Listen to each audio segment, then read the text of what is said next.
Untuk saudara-saudara muslimku, masihkah engkau memuja-muja gurunda kalian ini? Masihkah engkau akan meninggi-ninggikan bahkan mengatakan Zuma adalah seorang yang cerdas? Simak video ini sampai selesai dan silahkan murtad. Shalom sahabat Kalimatullah dimanapun berada. Apa kabar sahabat Kalimatullah semua? Saya berharap sahabat semua ada dalam keadaan sehat dan selalu di dalam pertolongan Tuhan kita Yesus Kristus. Terus dukung perkembangan channel ini dengan cara like, komen, dan subscribe.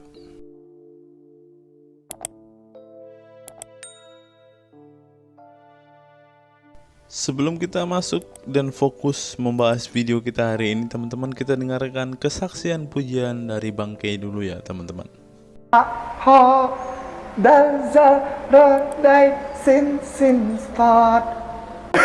Kasih itu lemah lembut, sabar sederhana. Oh alangkah indahnya, oh alangkah eloknya, bila saudara seiman hidup dalam.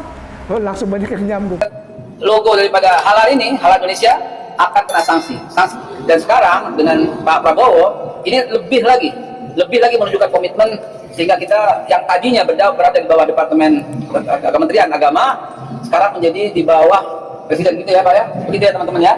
Nah akhirnya kita menjadi lebih leluasa. Kita akan buat terobosan-terobosan yang nanti mudah-mudahan akan menjadi lebih cepat, lebih baik, lebih murah, lebih profesional begitu. Yang kedua yang ingin saya sampaikan adalah jangan lupa nih, semua produk ini tolong ya wartawan mitra kita ya, tolong semua produk yang ada, yang beredar, yang masuk, yang diperjualbelikan di wilayah Republik Indonesia wajib bersertifikat halal. Itu undang-undang itu. Jadi gimana ya, mesti begitu ya. Terus yang dimaksud dengan produk yang saya bilang tadi itu semua yang berbentuk makanan, minuman, bentar, kalau makanan tuh hotel, ada makanan nggak dalamnya? Restoran, kafe. Nah itu wajib bersertifikat halal. Minuman juga. Dan kedua, ketiga, obat juga. Kemudian kosmetik juga. Kemudian semua yang termasuk, bahkan fashion ya, barang guna semua, dan sembelihan juga, jangan lupa sembelihan, dan semua barang-barang olahan. Pokoknya nanti mudah-mudahan ke depan yang masuk ke badan kita, yang menempel di badan kita, semuanya insya Allah akan kita upayakan secepat mungkin dengan peraturan dan regulasi yang ada. Dan jangan lupa nih para pelaku usaha nih, kalau sampai batasnya tanggal berapa kemarin? 18 ya. Ini Pak Akil yang udah berjuang selama 3 tahun ini telah membuat kita jalannya udah tinggal jalan tol. Kalau udah macet juga kebangetan kita ya.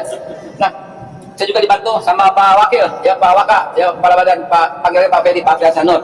Jadi nanti ya pelaku usaha nih saya bilangin, mulai tanggal 18 Oktober kemarin, kalau seandainya belum juga mau proses, belum juga ada logo daripada halal ini, halal Indonesia, akan kena sanksi. Sanksinya pertama administratif, kita kasih persuasif, ya, kita kasih peringatan, kita kasih persuasif.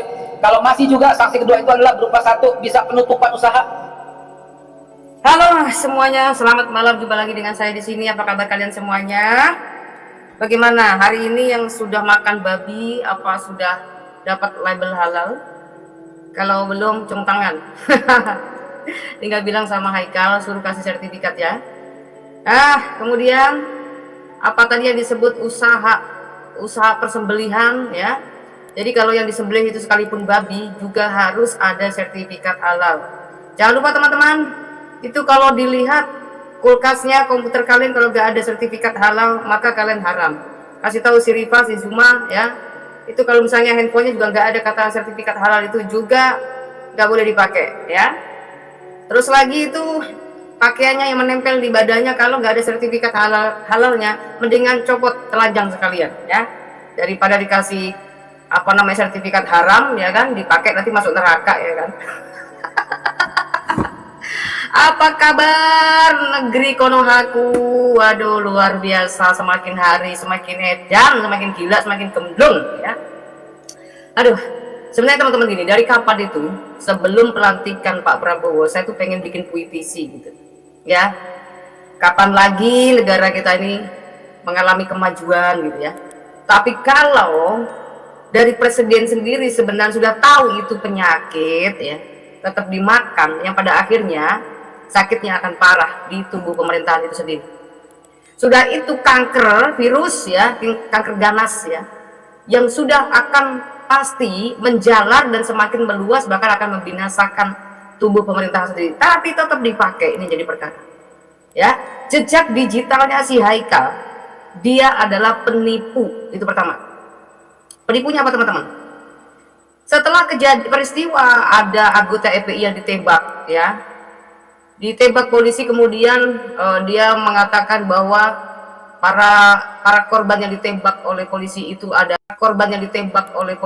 adalah seorang yang sudah dibawa oleh Rasulullah, ya, yang sudah dibawa ke surga oleh Rasulullah, ya, melalui mimpinya Haikal. Nah, di sini menimbulkan reaksi kontra dari Islam sendiri, ya. Nggak mungkin ujuk-ujuk tiba-tiba dia bisa mengatakan hal itu. Bagaimana bisa membuktikan itu, ya kan? Nah, kemudian baru dia minta maaf bahwa apa yang dilakukannya, apa yang diucapkannya hanya sebatas penghiburan kepada keluarga almarhum. Nah, tapi yang jadi perkara adalah ketika dia mencoba meyakinkan, ya, bahwa orang-orang itu harus percaya akan mimpinya dengan mengatakan bahwa korban ditembak di tol kilometer itu, kemudian mengatakan demi Allah. Teman-teman, seharusnya dari sini saja kita sudah bisa melihat, ya, bagaimana orang yang seperti ini nih, jangankan dia ada di kubu pemerintah, ya, di masyarakat saja itu sebenarnya sudah menjadi penyakit sebenarnya, ya, penyakit masyarakat namanya. Ya, bagaimana tidak bisa penyakit masyarakat, ya? Setiap pernyataannya selalu provokasi, ya. Waktu itu dia sebagai pendukungnya Prabowo, tapi rupa-rupanya sebagai pendukung Prabowo tidak terpilih, ya. Nah, anehnya di sini namanya inilah yang disebut politik, teman-teman. Kalau disebut politik itu memang ngeri-ngeri sedap sih, ya. Jadi kadang-kadang di luar itu kelihatannya seperti lawan gitu, ya, padahal di belakang kecekikikan kan gitu, ya. Nah, seperti itulah, ya. Jadi entahlah apa yang dimau oleh pemerintah ini, ya, ketika berorasi kampanye, yang mereka selalu mengutarakan hal yang muluk-muluk, yang baik-baik, yang luar biasa gitu, ya. Nah, sehingga ada orang merasa, wah ini mantap gini, nanti dia jadi presiden mantap, Sebenarnya nggak salah, teman-teman. Artinya memang kita masyarakat ini merindukan suatu penegakan hukum yang tegas, keadilan, kemudian kebijaksanaan, ya, adil, ya. Jadi hanya itu yang kami harapkan. Nah, ketika kita diperhadapkan dengan presiden yang selalu bisa dikatakan cukup mengecewakan, ya, entah presiden ini presiden itu cukup mengecewakan, tapi orang yang berpikir waras, kami selalu mendoakan dan selalu mendukung. Bagaimanapun juga presiden juga manusia, ya. Terus kemudian kami berusaha kapan ini pemerintah itu betul-betul memfungsikan otoritasnya sebagai pemerintah yang betul-betul melakukan haknya sebagai wali Tuhan, ya, untuk mewakili setiap negara, ya, yang ditempatkan, yang Tuhan tempatkan, salah satunya di negara kita di Indonesia, ya, yang seharusnya memangku keadilan, artinya bertindak keadilan tanpa memandang bulu, tidak melihat suku, agama maupun ras maupun bahasa, ya, seharusnya seperti itu. Nah, apa yang terjadi? Kekecewaan begitu kita alami terus-menerus, karena harapan hanyalah harapan. Justru presiden yang beberapa waktu lalu sempat memerintah dalam jangka 10 tahun namanya, tetapi justru banyak sekali peristiwa dan kejadian orang-orang Kristen non-Muslim yang mengalami diskriminasi, ya, dari orang yang cuman hanya mengeluhkan suara toa kemudian langsung dipenjara. Jadi itu gak main-main penjaranya, ya. Bukan hanya dipenjara, tempat ibadahnya dirusak, rumahnya dirusak. Wow, ini benar-benar sebenarnya sudah pelanggaran hak asasi manusia. Tapi karena berhubung pemerintah itu tidak memiliki ketegasan, tadi saya bilang, ya, yang pada akhirnya hukum bergantung di mana suara yang lebih banyak aksinya, ya, teman-teman, ya. Mau tidak mau tetap harus dipenjara, ya. Kemudian apa tindakan pemerintah untuk melakukan upaya memberikan sanksi bagi orang-orang yang melakukan perusakan? Nggak ada sanksinya. Ini artinya benar-benar hal yang tidak adil itu memang dibiarkan. Jadi pembiaran artinya, ya. Kemudian apalagi, teman-teman? Berkali-kali, ya, dalam status keagamaan, ya, non Islam, sering sekali mengalami diskriminasi, pembubaran orang Kristen ibadah lah ya, terus kemudian penyulitan orang Kristen ibadah lah ya, terus kemudian penyulitan untuk membangun gereja lah, kemudian apa namanya, kesulitan untuk mendapatkan IMB lah ya, untuk izin membangun ya teman-teman. Nah kemudian ada orang berdoa walaupun senyap pun ya tetap malah dibacokin. Ini kejadian di negara kita ya teman-teman ya, bukan makin baik malah makin parah gitu ya. Nah kita cukup sangat kecewa. Maka harapan kami sebelum terlanjur bahwa Pak Presiden kita yang baru, Pak Prabowo, betul-betul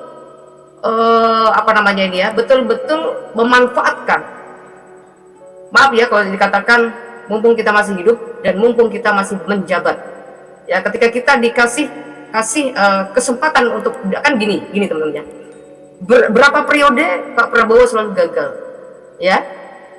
Nah kalau hari ini Tuhan izinkan dia untuk naik ya, kita berharap Pak Prabowo betul-betul menggunakan kesempatan itu sebaik-baiknya. Jadi jangan takut nanti diturunkan lah ya, kemudian jangan takut nanti dimusuhi lah, jangan takut nanti mungkin karirnya sudah tidak diminati lah ya. Sebenarnya kamu mau bertindak bagus dan tidak bagus juga tetap ada musuh sebenarnya ya. Kita ini orang hidup, mau kita baik dan tidak baik pasti punya musuh, karena kalau kita nggak musuhin orang yang musuhi kita, kan gitu ya teman-teman ya. Nah artinya kita tidak akan menyesal ketika kita sudah melaksanakan amanat Tuhan ya, yang adalah kesempatan untuk memberikan keadilan ya, sebagai bentuk penyerahan diri di hadapan Tuhan, pengabdian diri di hadapan Tuhan. Dia harus menjadi wakil tangan Tuhan untuk memberikan keadilan, karena Tuhan kita adalah adil, maka kehendaknya harus memberikan rasa keadilan bagi seluruh rakyat Indonesia ya teman-teman.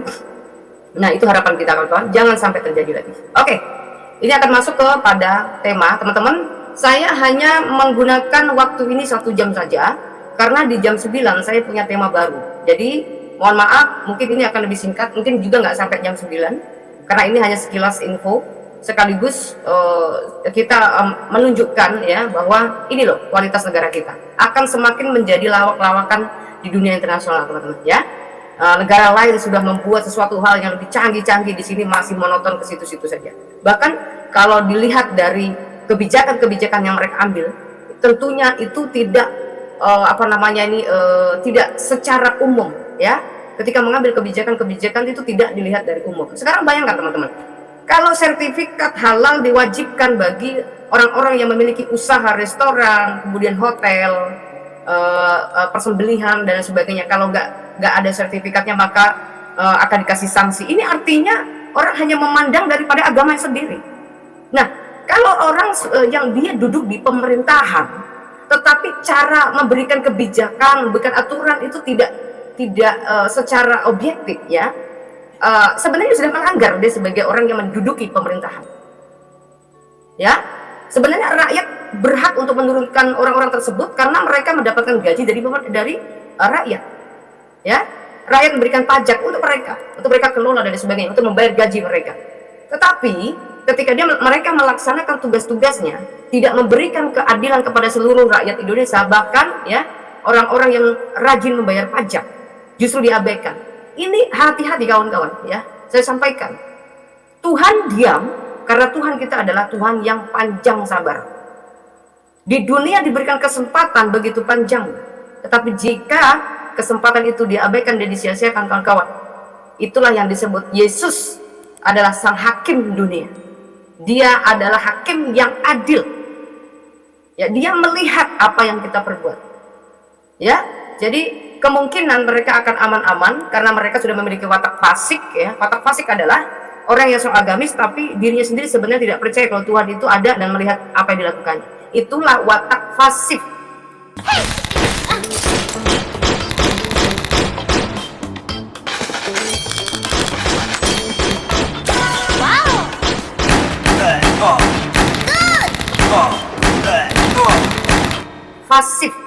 Fasik teman-teman, sorry, bukan fasik, fasik.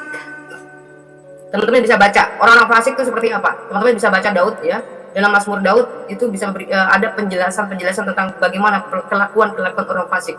Orang fasik adalah ya orang yang tidak memiliki rasa takut akan Tuhan, orang yang menganggap bahwa perbuatannya tidak dilihat, bahkan tidak diberikan sanksi hukuman. Nah itu orang fasik, teman-teman. Ya, tetapi ingat, sifat orang fasik sekalinya dikasih jatuh itu tidak bangun lagi. Itu menurut Alkitab. Ya, jadi kita pegang itu tuh. Karena gini, satu-satunya keadilan yang bisa kita dapat, ya terutama kita orang Kristen, teman-teman, hanya dari Tuhan. Kita mencoba untuk mempercayai pemerintah ini melaksanakan tugasnya sebagaimana semestinya untuk bertindak adil dan bijaksana, ya. Rupa-rupanya mereka juga tidak adil dan bijaksana. Maka satu-satunya cara doa orang Kristen, ya, sudah pasti akan didengar Tuhan, karena Yesus berkata doa orang benar itu besar kuasanya. Saudara, begitu banyak orang-orang Kristen yang tersakiti, mereka teriak, ya, begitu banyak orang Kristen yang mengalami diskriminasi, ya, mereka teriak, ya, karena apa? Teriaknya bukan kepada manusia, karena kami sudah kecewa terhadap manusia. Maka benar firman Tuhan mengatakan jangan mengandalkan manusia. Itu betul sekali, teman-teman. Kenapa kita dikatakan tidak boleh mengandalkan manusia? Karena manusia itu sering sekali mengecewakan. Satu-satunya hakim yang adil, ya, owner manusia, ya, dia raja di atas raja, dia adalah presiden di atas presiden, ya, dia akan turun tangan. Kalau presiden kita tidak mampu memberikan rasa keadilan kepada kita, maka Tuhan sendiri yang akan turun tangan membela kita. Dan kita tidak perlu menjadi pembela Tuhan, tetapi Tuhanlah yang akan menjadi pembela kita, ya kawan-kawan. Nah itu, ya, ingat itu. Kita percaya, teman-teman, ya, bahwa kuasa Yesus dalam namanya saja kita sebut, kita ini punya Tuhan yang luar biasa, teman-teman. Mau diejek-ejek, mau diolok-olok seperti apapun oleh mereka, ya, tidak masalah. Itu tidak mengurangi kadar kekudusan Tuhan. Ya, olokan-olokan mereka, penistaan-penistaan mereka, hujatan-hujatan yang mereka utarakan kepada Tuhan kita, itu tidak mengurangi kuasanya dan tidak mengurangi kasihnya. Ya, memangnya ada Tuhan kita ini baperan? Enggak kan? Tuhan kita ketika misalnya gini, dia ada orang yang tidak mau menyembahnya, ada orang tidak mau, tiba-tiba dikasih kasih fatwa, sesungguhnya orang-orang yang tidak percaya kepadaku, mereka adalah seburuk-buruknya makhluk. Nah itu kan kasar. Enggak, Tuhan kita enggak seperti itu, kawan-kawan, ya. Tuhan kita tetap mengasihi siapapun kita. Orang jahat saja dipelihara, kawan-kawan, banyak. Coba bayangin, orang jahat saja dipelihara, apalagi orang baik. Ya, teman-teman, orang baik itu pasti lebih dipelihara. Peliharanya dapat 2 poin, teman-teman. Ya, pemeliharaan dalam dunia, terlebih-lebih lagi adalah pemeliharaan di dalam kehidupan yang kekal.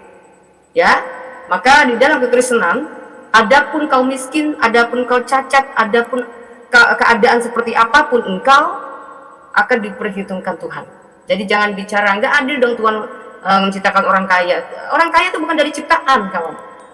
Orang bisa kaya karena usaha, ya. Jadi bukan karena ciptaan. Nah kemudian ketika dia menjadi kaya, dia turunkan kepada anak-anak cucunya, ya wajar, karena memang dari biangnya sudah kaya, kan gitu, teman-teman. Ya wajar, ya. Jadi jangan iri kepada orang yang sudah kaya. Nah kita orang yang mungkin susah, teman-teman, ya, ingat bahwa Tuhan akan memberikan keadilan yang itu sebagai prerogatifnya Tuhan. Kita yakin dan percaya, kawan-kawan, ya. Kenapa orang bisa lahir secara cacat? Itu juga sudah pernah diperdebatkan ketika murid Yesus menanyakan itu kepada Yesus, ya. Yesus jawab apa? Apakah itu dosa orang tuanya? Bukan. Melainkan ada maksud di balik itu. Ya, Tuhan mengizinkan orang mengalami kecacatan, ada maksud di balik itu. Ya, artinya tidak semua hal yang dikehendaki Tuhan kita mesti tahu. Artinya tidak semua hal yang dikehendaki Tuhan kita mesti tahu. Ya, itu bagian-bagian prerogatifnya Tuhan yang tidak semua mesti kita harus tahu. Yang sudah tahu saja kita melanggar, ngapain cari yang tidak tahu, ya? Tidak perlu itu, ya. Oke, lanjut kembali untuk kembali saya akan mengantarkan suatu argumen, mungkin menurut congor saya, ya. Mungkin teman-teman silahkan setuju apa tidak, ya, tidak masalah, ya. Yang jadi perkara adalah, teman-teman, negara ini akan dibawa kepada konsep dalam satu agama. Ya, dan ini membutuhkan perjuangan, tentu perjuangan mereka sudah mereka lakukan. Mereka sudah masuk di bagian tubuh-tubuh pemerintah yang dimana mereka tinggal mempengaruhi sebagian. Teman-teman, apa yang terjadi ketika virus Kadrunia itu ya, virus virus kadal gurun, virus orang pemabuk agama, teman-teman, yang pada akhirnya kita nggak lihat dia tidak sadar bahwa dirinya ini sebagai wakil rakyat kah ya, sebagai anggota dewan kah ya, mereka tidak peduli dan tidak menyadari mungkin ini sebenarnya sadar. Oleh karena mabuk agama itu akal sehatnya sudah akan hilang, kawan-kawan ya. Jadi ada orang yang digaji oleh pemerintah dan uang pemerintah itu hasil dari rakyat, bisa-bisanya menutup gereja ya, yang karena ada suara banyak untuk mengutarakan kekecewaannya baru minta maaf ya. Terus kemudian beberapa waktu lalu ada orang yang juga di kubu pemerintahan ya, tiba-tiba melarang orang beribadah ya, karena ada aksi kekecewaan ya, kemudian ujung-ujungnya tinggal minta maaf, selesai. Nah, baru-baru ini yang terjadi lagi teman-teman ya, nanti akan saya ulas di bagian sesi yang kedua jam 9 nanti ya. Ada orang yang bisa dikatakan dia ini sebagai wakil rakyat ya, sebagai wakil rakyat daerah Provinsi Maluku ya teman-teman ya, kita tahu ya, dia membuat kesaksian dan kesaksian tersebut tidak ada rasa sungkan ya untuk mengutarakan sesuatu yang tidak pantas dari kesaksiannya tersebut. Teman-teman gini loh ya, dulu waktu kita masih sekolah teman-teman ya, yang diajarkan yang pertama adalah moral, etika ya, moral, etika, cara berperilaku, cara berbicara. Ini yang jadi perkara, dia ini sebagai wakil rakyat yang harusnya mewakili rakyat itu seperti apa, seharusnya kewibawaannya harus di atas rata-rata ya, keintelijenannya juga di atas rata-rata ya, kemudian etikanya juga harus di atas rata-rata, akhlaknya pun harusnya di atas rata-rata, barulah dia akan menjadi wakil rakyat yang mewakili rakyat. Orang namanya menjadi wakil itu harus lebih istimewa dong ya kan. Sekarang bayangkan, kita tahu bahwa baru-baru ini begitu gencarnya mereka melakukan hujatan-hujatan terhadap iman Kristen ya, bertubi-tubi, berterus-terus, bahkan seolah-olah mereka tidak memiliki kejeraan karena bagi mereka itu adalah bagian jihad ya. Ketika mereka bisa menghujat agama lain ya, mereka merasa diri sebagai pembela Islam ya. Nah kemudian teman-teman, apa yang dilakukan oleh wakil rakyat ini? Wakil rakyat ini justru mendatangi ya, mendatangi komalnya yang jelas-jelas adalah si ratunya penghujat. Bukannya melerai, bukannya memberikan nasihat ya, tapi justru dia menambah-nambahi. Ini sekarang gini teman-teman, bahasa konot itu kapan sih muncul hebohnya? Mungkin di daerah-daerah tertentu bahasa konot nonot itu sudah biasa ya.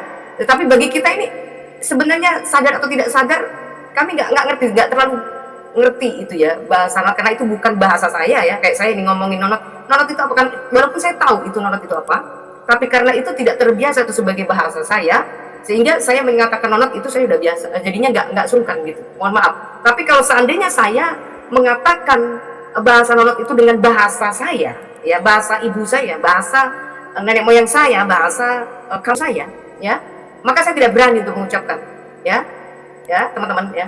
Tapi yang jadi perkara adalah ini adalah bahasa-bahasa mereka yang mereka ungkapin gitu ya, dengan lantangnya tanpa memiliki rasa kesungkanan atau memiliki rasa rasa tidak enak bahwa kita ini perempuan harus menjaga, bukan hanya sekedar rambut kita yang ditutup tetapi perkataan kita, kan seharusnya seperti itu kawan-kawan ya. Tapi yang jadi perkara sebagai wakil rakyat masuk di komalnya orang penghujat, menyampaikan ungkapan-ungkapan yang tidak pantas. Ini artinya negara kita ini betul-betul mengalami kemunduran teman-teman. Ini jangan diremehkan loh.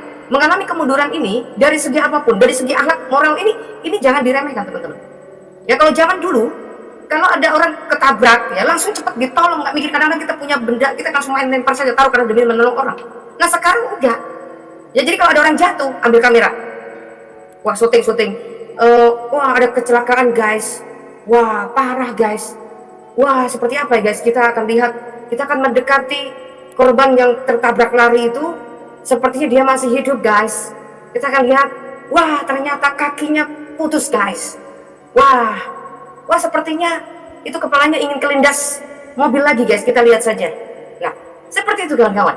Jadi sekarang ini moral manusia itu sudah apa namanya ini, sudah berbeda. Karena apa? Nggak tahu, karena memang saking menjalarnya suatu doktrin yang mengesampingkan kasih itu mungkin ya, sehingga dalam pemikiran mereka kan nggak ada hukum kasih sama manusia sama seperti dirimu sendiri, yang pada akhirnya mereka, kan lo yang sakit bukan gue, kan lo yang kecelakaan bukan gue, kan lo yang susah bukan gue, masalah buat lo, kan gitu ya, kira-kira seperti itu kawan-kawan. Jadi kalau orang, makanya saya semakin hari ketika saya menyimak kehidupan kita, ya melihat berita-berita, kalau saya lihat lucu-lucu saya ngangkat ketawa memang, tapi kalau lihat sedih saya nggak tahan. Kadang-kadang ada orang kecelakaan, bahkan orang jahat pun beberapa waktu lalu yang di Banten ya, apa namanya ini, ada anak-anak ABG ya sampai tenggelam semuanya, walaupun mereka mungkin melanggar, saya tetap sedih. Kenapa bisa seperti ini? Ya, kalau memang pada saat itu ada saksi mata dan sebagainya, kenapa kok nggak ngasih, nggak usah lari gini-gini segala macam, kayak bisa gitu ya, kenapa kok sampai dibiarkan, mereka sampai mati, tenggelam dan sebagainya. Ya, apalagi kawan-kawannya sendiri, ya, udah tahu tenggelam bukan cepat lari minta pertolongan ya teman-teman ya, malah lari menyelamatkan dirinya sendiri. Nah itu kawan-kawan ya.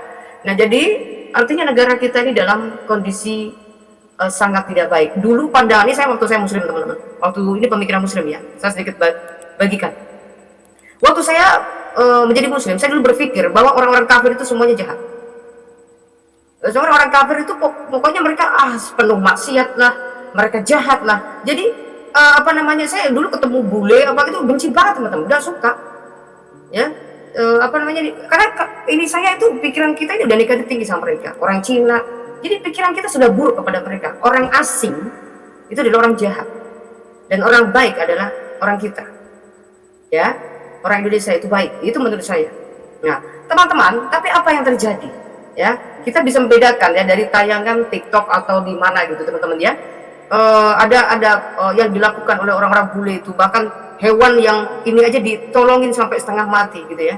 Kalau di negara kita ya bodo amat kayak gitu-gitu mah ya. Jangankan binatang, orang saja malah di videoin, ditonton gitu, dijadikan konten gitu ya teman-teman ya. Nah itu, jadi ada orang yang digebukin, dikeroyok massa, malah tambah parah itu, nambah-nambahin, hajar, matikan, bakar kayak gitu ya. Ngeri sekali, walaupun itu orang jahat teman-teman ya, dia maling motor, dia apa, sudah dihakimi, sudah seharusnya dari ketangkap aja sudah langsung diserahkan polisi ya. Enggak, pemikiran orang seperti ini begitu keji. Mereka nggak cukup hanya digebukin, dipatahkan tulang, bahkan ada beberapa kali yang terjadi di negara kita dibakar hidup-hidup. Ini ngeri sekali. Kemudian alasan mereka katanya, karena kami tidak percaya dengan hukum di negara kita ini. Hukum di negara kita ini nggak adil. Jadi jangan salahkan kami sebagai masyarakat yang begitu kecewa terhadap kepolisian, terhadap pemerintahan, terhadap apa namanya ini.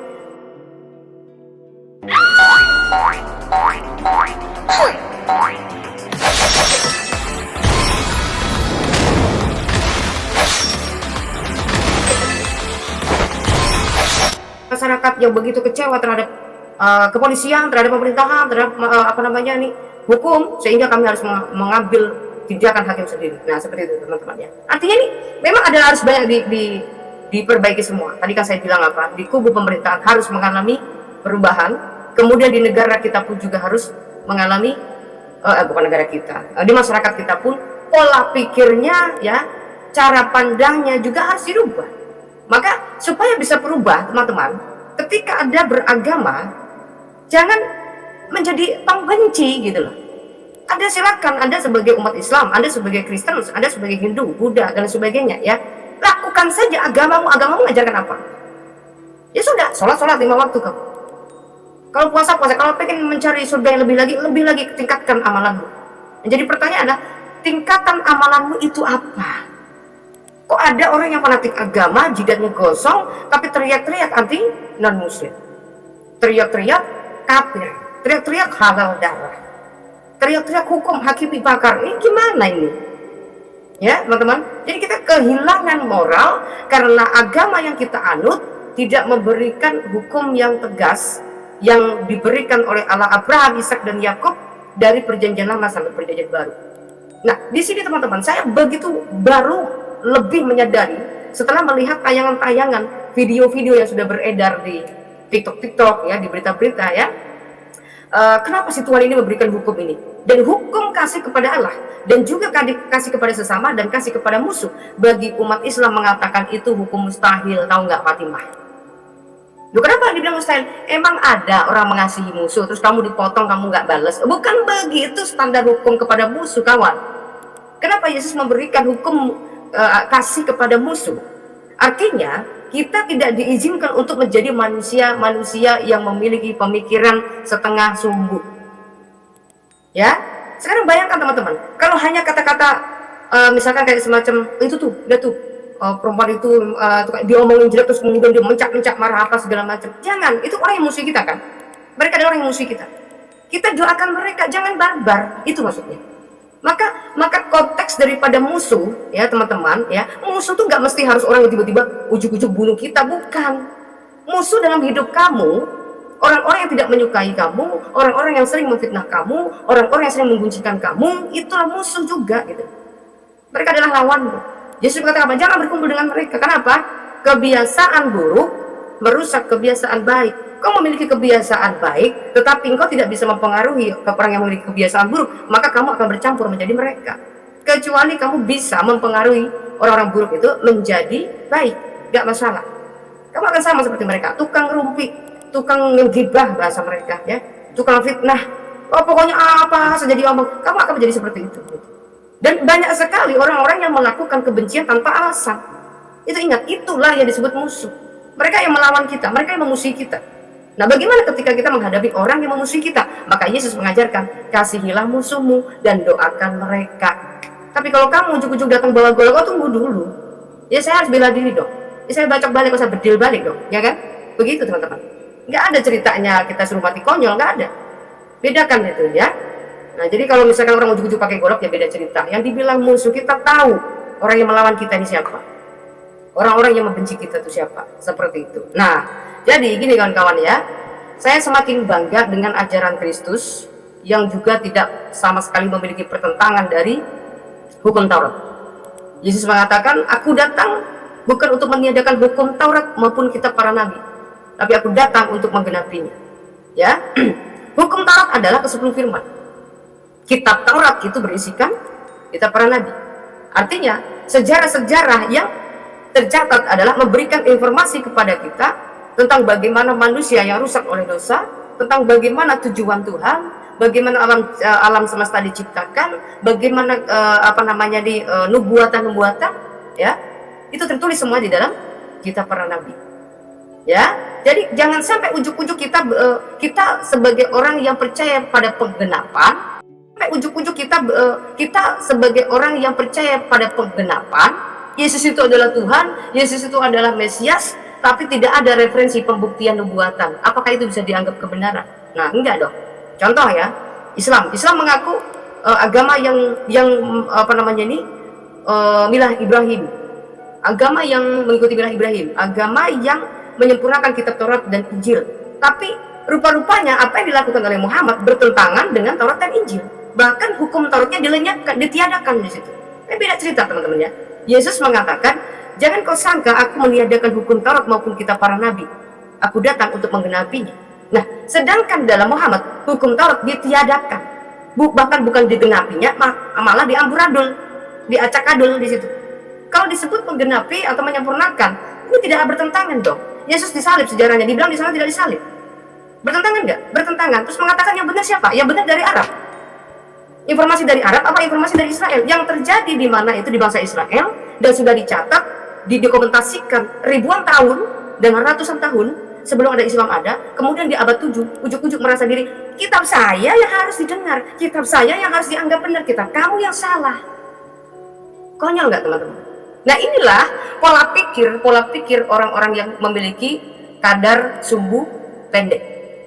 Orang yang memiliki kadar sumbu pendek teman-teman sama seperti Haikal ini yang barusan bilang. Ya, sudah jelas-jelas dia penipu, pembohong, masih dipercaya untuk dia menjadi menteri apa? Dia menjadi menteri apa sih? Menteri menteri agama kah dia? Kacau banget kalau yang menteri agama teman-teman, ya. Ya. Jadi dia membuat fatwa wajib sertifikat halal dari aturan-aturan olahan yang disebut makanan, restoran, hotel, ya teman-teman ya. Sedangkan di dalam Islam sendiri saja itu katanya hotel aja, itu katanya tempat maksiat pemikiran mereka. Harusnya jangan, nggak usah dikasih label halal, ya. Anggap saja itu hotel itu haram semuanya, orang yang nginep itu kafir semua kan gitu teman-teman ya. Nah orang kafir makan makanannya bukan makanan halal, makanannya adalah makanan haram. Terus kemudian dikasih sertifikat halal, ya otomatis babinya jadi halal kan gitu kan. Nah, nanti kalau wajib semua di sertifikat halal, ketika kita jualan babi, ya jangan didemo, jangan ngamuk, jangan marah. Loh, kan Haikal yang suruh menghalalkan daging jualan saya, jualan babi halal. Kok kamu demo, kamu marah-marah sama Haikal? Kan begitu kan kawan, ya? Nah, gitu kawan-kawan. Nah, kemudian kawan-kawan, nah ini saya akan mengambil dari satu ini pelengkap saja di bagian terakhir, 10 menit lagi sudah selesai. Saya akan mulai ke sesi kedua teman-teman ya. Jadi apa yang dikatakan oleh Haikal, apa yang dikatakan Haikal ya teman-teman, ini seperti ini jadinya teman-teman ya. Turun ayat ini ya. Hai Nabi, mengapa kamu mengharamkan apa yang Allah halalkan bagimu? Nah ini mungkin sertifikat halal dari sini mungkin teman-teman ya. Ya, sertifikat halal dari sini nih. Dari Quran surat At-Tamrin ayat 1 ini teman-teman. Hai Nabi, mengapa kau mengharamkan apa yang Allah halalkan bagimu? Jadi ketika kita tahu bahwa babi haram bagi mereka, kok kenapa diharamkan? Dihalalkan dong, harusnya halal dong gitu. Mengapa engkau mengharamkan apa yang dihalalkan? Nanti begitu kawan-kawan. Jadi kalau kan sudah berlaku dimulai dari tanggal 18 Oktober ya. Nah, besok-besok kalau teman-teman jual babi, ya. Nanti kita harus pakai turun ayat tuh. Hei, sama bedul misalnya, bedul. Mengapa engkau mengharamkan apa yang sudah dihalalkan oleh Haikal gitu, teman-teman? Ya. Mengapa engkau mengharamkan apa yang sudah dihalalkan oleh Haikal? Begitu kan kawan, ya. Jadi kalau besok-besok teman-teman kalau jualan babi, ya kalau tiba-tiba ada orang yang pakai jilbab yang Pak Haji datang katanya, berapa Pak dagingnya gitu kan? Oh ya ini Pak, pas lagi dirasa kok baunya kayak babi. Loh emang babi itu Pak? Loh kurang ajar, kamu menipu ya. Kenapa ditulisin sertifikat halal ini? Siapa yang suruh? Loh kenapa Anda mengharamkan apa yang sudah dihalalkan kan gitu teman? Ya kenapa engkau mengharamkan apa yang sudah dihalalkan? Haikal sudah menghalalkan, ya termasuk apa yang sudah masuk dalam kulkas saya menjual makanan ini, saya masukkan dulu prosedurnya lewat kulkas saya sudah dikasih sertifikat halal, otomatis makanannya pun sudah jadi halal. Siapa yang menghalalkan? Haikal. Ya gimana, setuju nggak teman-teman? Ya setuju toh? Artinya ya di sini semua menjadi halal. Apalagi yang diharamkan menjadi halal? Apa? Babu. Dulu bilang katanya babu haram di negara kita, ya. Ya sekarang akan jadi halal. Dia mengatakan insya Allah apa yang menempel di badan kita, ya nanti akan jadi halal semua. Ya termasuk obat-obat juga. Walaupun itu obatnya dari minyak babi, ya tetap harus kasih sertifikat halal. Udah, makanya apa? Apa yang dihalalkan, kenapa kau haramkan? Begitu kawan-kawan. Ya babu di negara ini boleh nggak digauli sama majikannya? Boleh nggak? Nggak boleh. Tapi kalau sudah disertifikat halal, ya sudah halal kan. Haikal bilang apa-apa yang menempel di badan kita halal. Jadi babu itu tinggal ditempelin di badan kita halal, dia sudah menjadi mufrid. Ya, begitu dong logikanya. Nah, ini loh kawan-kawan ya. Makanya saya bilang agama yang satu ini, teman-teman, saya perhatikan memang semacam keledai liar memang. Sebagian ya tapi ya. Sebagian mereka, tapi yang saya katakan orang yang mabuk agama. Kadrun. Orang yang berkadal gurun ini, otaknya berkadal gurun ini, berkadal Yaman ya. Kalau mereka masih Islam NKRI Nusantara ya, otaknya masih waras. Ya, sebagian mereka mengatakan, nggak setuju saya dengan apa yang disampaikan oleh Haikal. Kenapa nggak setuju? Karena mereka tahu bahwa negara ini adalah negara yang berbineka tunggal ika. Ya, dasarnya adalah Pancasila. Jadi ada berapa sekarang yang disahkan agama, teman-teman? 7 ya. 7 agama ya. Dulu ada 5, terus kemudian nambah lagi 6, terus tambah lagi jadi 7. Jadi 7 agama ya sudah disahkan di negara kita. Agama apa aja sih kok 7 sih? Islam, Kristen, Katolik, Buddha, Hindu, Konghucu. Apalagi di satu nih? Katanya sudah ada 7, ini apa di satu lagi ya? Taulah itu ya. Oke, 5 menit lagi, sebentar lagi selesai. Kita akan nyambung ke sesi yang kedua ya.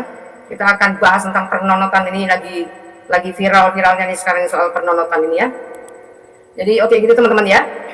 Jadi pemikiran-pemikiran orang yang sudah mabuk agama ini kecenderungannya adalah melihat dari sudut pandang mereka sendiri. Begitu juga buah daripada pohon.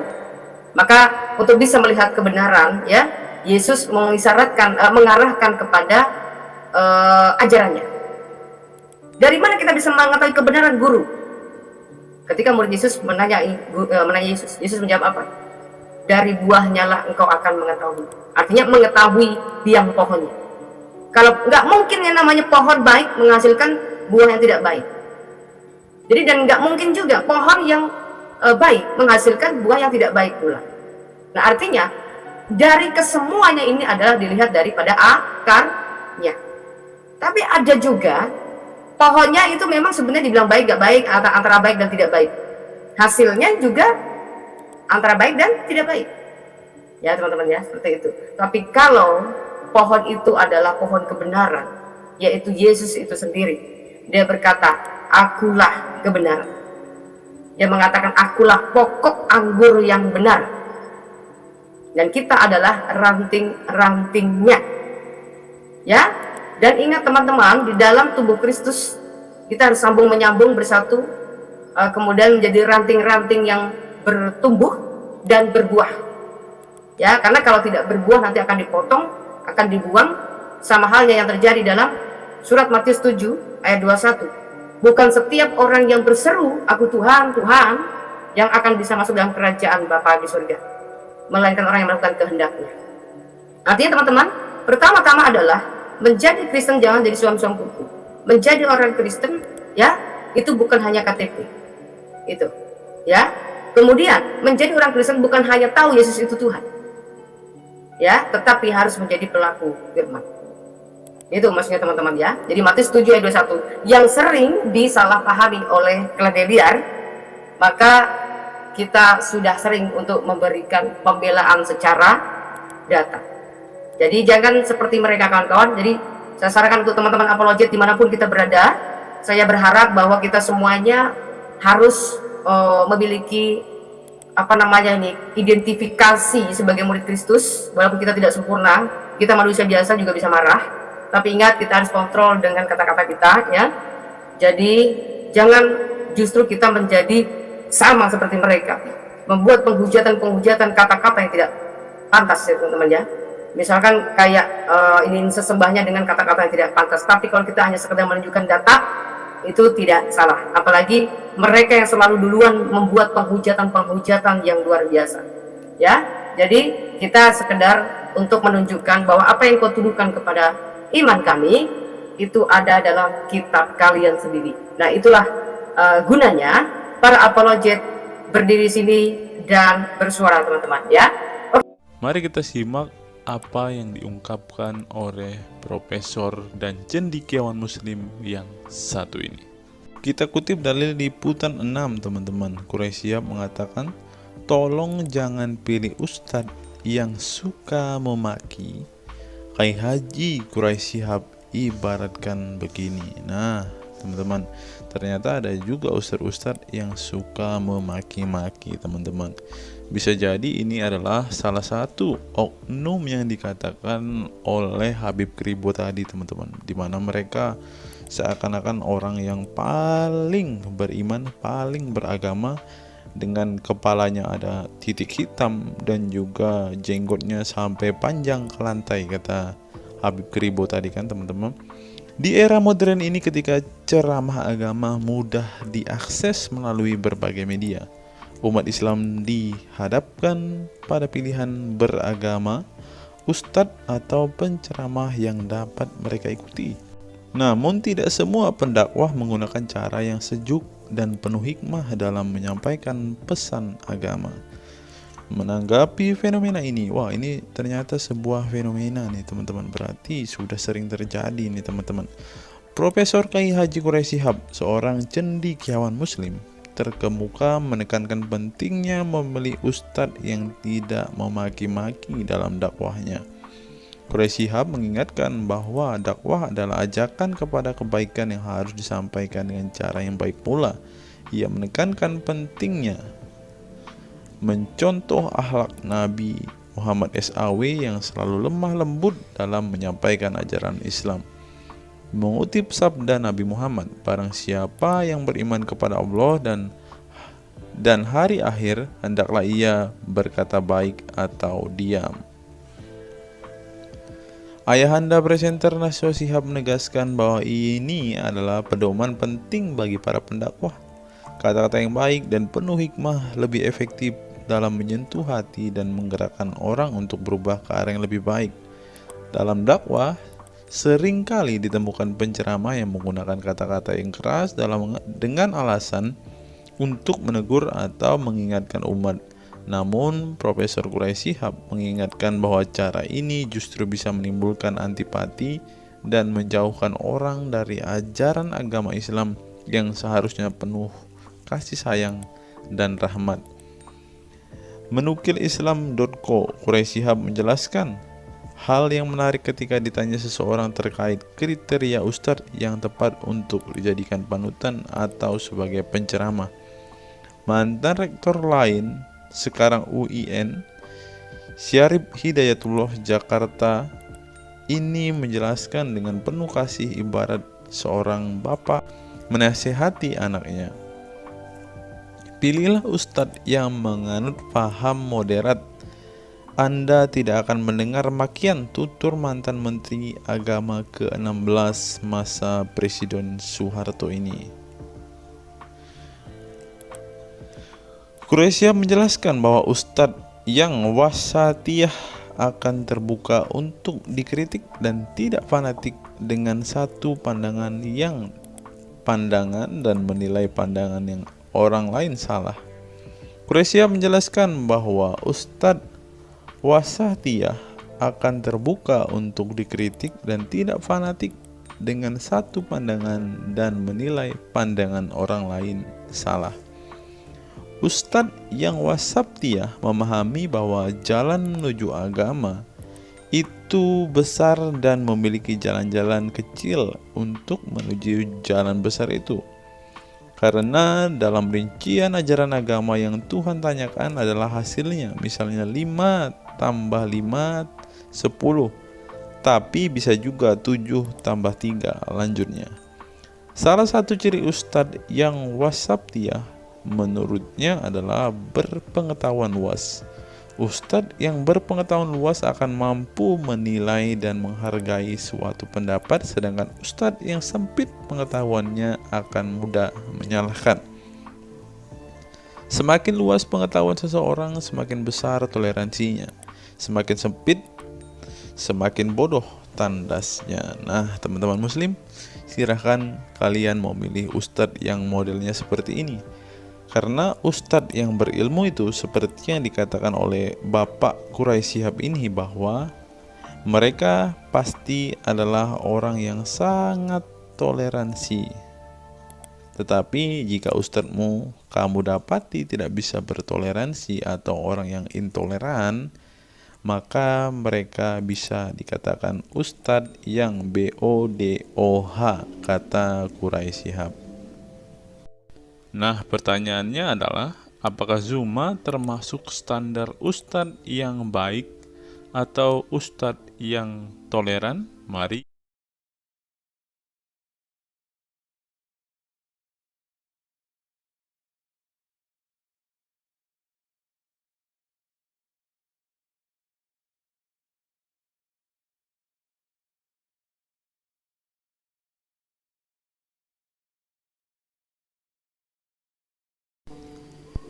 Google, mengapa Rasulullah disebut sebagai nabi penutup? Apa alasannya? Alasannya mengapa Nabi SAW disebut Rasul terakhir adalah karena Allah SWT telah menunjukkan langsung sebagai penutup para Nabi dan Rasul. Hal ini tercantum dalam Al-Quran yang merupakan firman Allah. Di sini dituliskan, mengapa Muhammad atau Nabi SAW disebut Nabi terakhir? Mari kita baca ya. Katamul Anbiya merupakan salah satu julukan Nabi Muhammad yang berarti penutup para Nabi, sesuai dengan firman Allah SAW dalam surat Al-Ashab ayat 40 yang berbunyi, artinya Muhammad itu sekali-sekali bukanlah bapak dari seorang laki-laki di antara kamu, tetapi dia adalah Rasul Allah dan penutup nabi-nabi, dan adalah Allah Maha mengetahui segala sesuatu. Nabi Muhammad SAW merupakan nabi terakhir yang Allah utus untuk menyempurnakan agama-agama sebelumnya. Al-Quran merupakan kitab Allah yang menyempurnakan kitab-kitab sebelumnya, sehingga tidak perlu ada kitab lain karena Al-Quran merupakan kitab Allah yang menyempurnakan kitab-kitab sebelumnya, sehingga tidak perlu ada kitab lain karena Al-Quran sebagai kitab terakhir. Maka dapat diartikan bahwa tidak ada lagi Nabi setelah Nabi Muhammad SAW. Nabi Muhammad SAW sebagai Nabi terakhir juga didukung dengan dalil lainnya, yaitu surat Al-Sab 61 ayat 6. Dan ingatlah ketika Isa bin Maryam berkata, "Hai Bani Israel, sesungguhnya aku adalah utusan Allah kepadamu, membenarkan kitab sebelumku, yaitu Taurat, yang memberikan kabar gembira dengan datangnya seorang Rasul yang akan datang sesudahku yang namanya Ahmad dalam tanda kurung Muhammad." Menurut Syekh Al-Zairi dalam kitab Al-Jawahir dan Al-Qalamiyah, alasan kenapa Nabi Muhammad SAW dijadikan Nabi terakhir adalah hikmah terputusnya para Nabi itu untuk menyeru umat manusia agar beribadah kepada Allah, menunjukkan mereka ke jalan yang lurus dalam urusan kehidupan duniawi dan ukrawi, memberitahu kepada mereka tentang hal-hal yang tidak dapat dicapai oleh penglihatan mereka, dan memberitahu keadaan yang pemikiran mereka belum sampai, dan menetapkan dalil yang meyakinkan serta menghilangkan syubhat keserupaan yang tidak benar. Adapun hubungan dakwah Nabi Muhammad SAW dengan nabi-nabi terdahulu ialah terbangun atas dasar sebagai penguat dan penyempurna dakwah nabi-nabi sebelumnya. Oleh karena itu, semua para nabi selalu dibangun atas dasar dua pondasi utama, yaitu akidah, syariat, dan akhlak. Dari segi kaidah, dari segi akidah, semua ajaran yang dibawa oleh para nabi, mulai dari Nabi Adam alaihissalam sampai Muhammad SAW, adalah sama. Tidak ada beda antara nabi satu dengan nabi yang lainnya. Semuanya mengajarkan keimanan terhadap keesaan Allah SWT, yaitu dengan membersihkan dari segala sifat yang tidak layak baginya, dan mengimani adanya hari kiamat serta adanya surga dan neraka. Maka dari itu, semua para nabi menyerukan kepada kaumnya masing-masing antara dasar iman kepada Allah, dan semua para nabi setelahnya saling membenarkan ajaran yang telah dibawa oleh para nabi sebelumnya. Adapun dari segi syariat yang mengatur tatanan kehidupan masyarakat dan individu terhadap perbedaan dalam metode dan kuantitasnya antara satu nabi dengan yang lain. Hal itu disebabkan karena syariat tersebut dalam ranah pelaksanaan, bukan sebuah pengabaran seperti akidah. Perkembangan zaman dan perbedaan bangsa yang satu dengan bangsa yang lainnya turut mempengaruhi syariat mereka satu sama lain. Diutusnya satu nabi itu adalah khusus untuk umatnya pada waktu itu, bukan umum untuk semua manusia.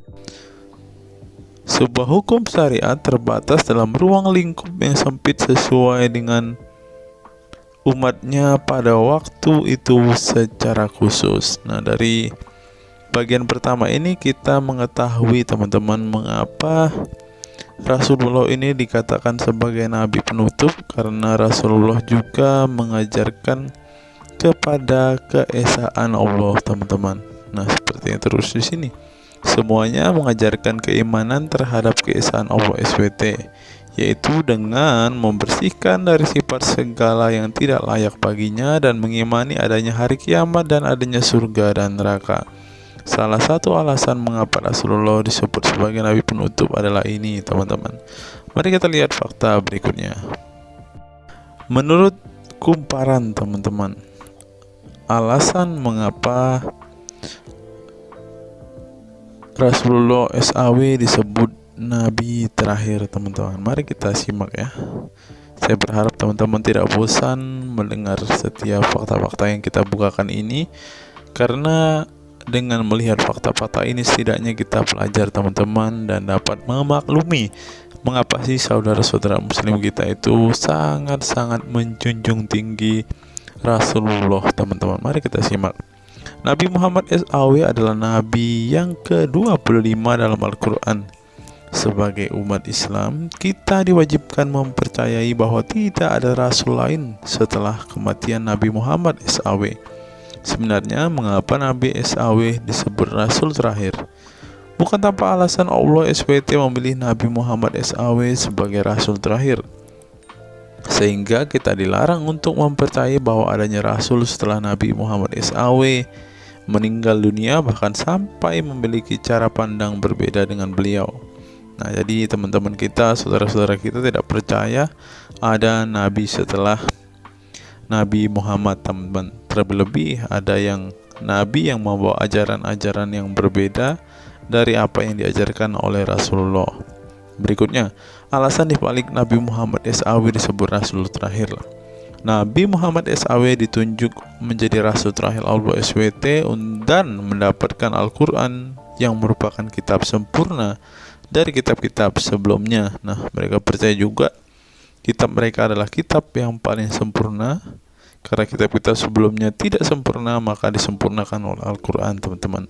Artinya, wahyu yang sudah diterima Nabi Muhammad SAW sudah terputus sejak beliau meninggal dunia. Ibnu Katsir menjelaskan, ini merupakan nikmat Allah Subhanahu wa Ta'ala yang terbesar atas umat ini.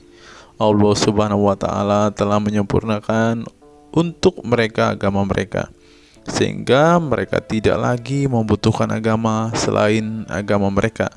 Mereka tidak pula membutuhkan nabi selain nabi mereka. Oleh karena itu, Allah Subhanahu wa Ta'ala menjadikannya sebagai penutup para nabi. Allah Subhanahu wa Ta'ala mengutus beliau kepada manusia dan kepada jin. Nah, jadi teman-teman, Rasulullah juga bukan hanya dikirim kepada umat muslim, kepada manusia-manusia yang percaya dan memutuskan untuk memeluk agama Islam saat ini, ternyata juga kepada para jin, teman-teman. Allah Subhanahu wa Ta'ala berfirman, artinya Muhammad itu sekali-kali bukanlah bapak dari seorang laki-laki di antara kamu, tetapi dia adalah Rasulullah dan penutup nabi-nabi, dan adalah Allah Maha mengetahui segala sesuatu.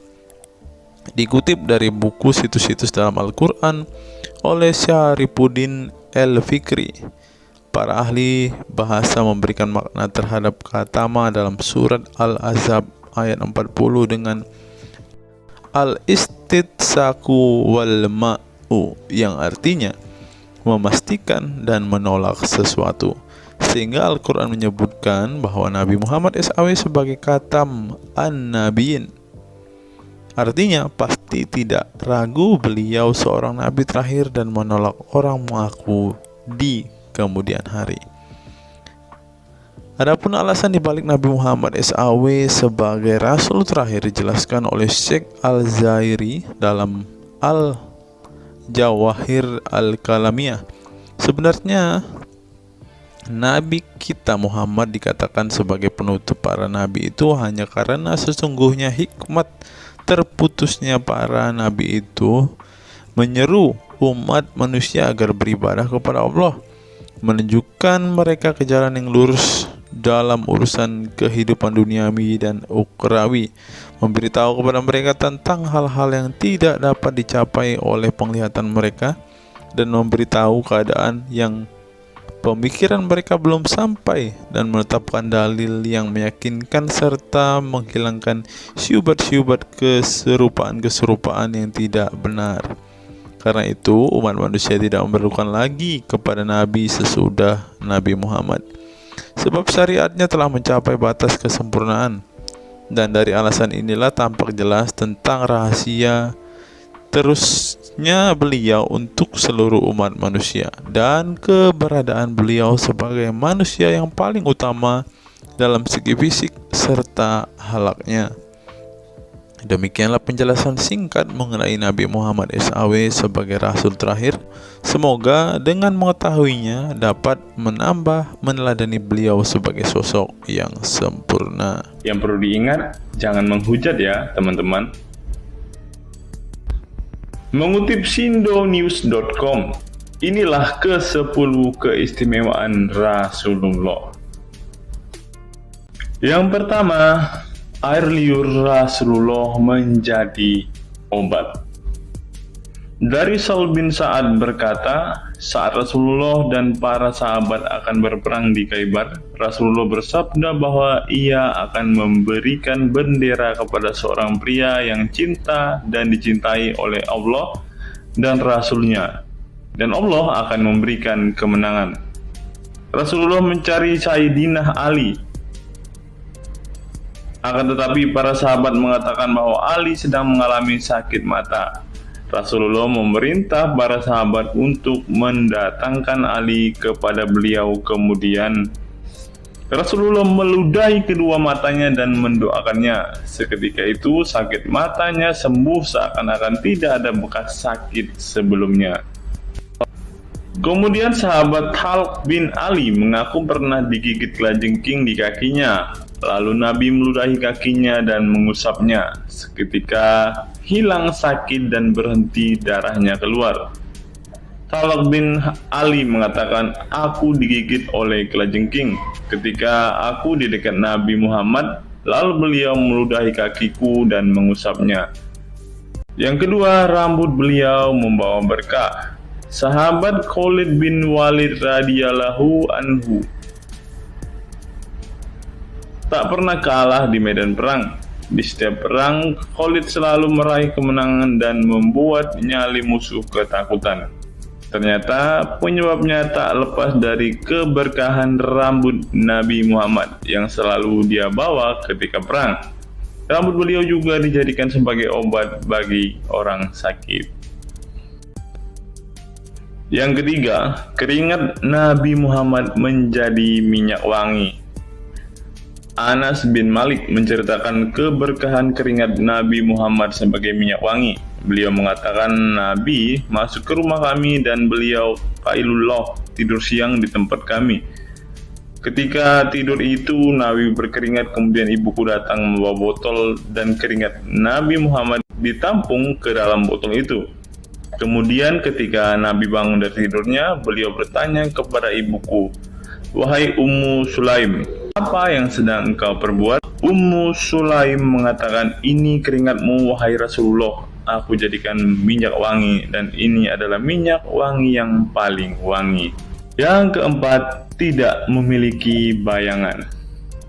Asyadid Muhammad bin Alawi Al-Maliki dalam kitabnya Mafahim Yazid Antus Hahaha menyebut di antara kekhususan Nabi Muhammad adalah tidak memiliki bayangan.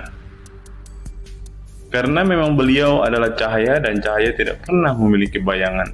Nabi tidak memiliki bayangan meskipun ada sinar matahari. Ini didukung oleh doa Nabi yang meminta kepada Allah untuk dijadikan sebagai cahaya. Hal ini disebutkan oleh Imam Muslim dalam hadis yang menjelaskan tentang bacaan Nabi dalam doa sujudnya. Ya Allah, jadikanlah di dalam hatiku cahaya, di pendengaranku cahaya, dalam penglihatanku cahaya, di sebelah kananku cahaya, di sebelah kiriku juga cahaya, di depanku cahaya, dan di belakangku cahaya, serta di atasku cahaya, juga di bawahku cahaya, dan jadikanlah untukku cahaya. Dalam riwayat lain juga disebutkan, jadikanlah aku cahaya.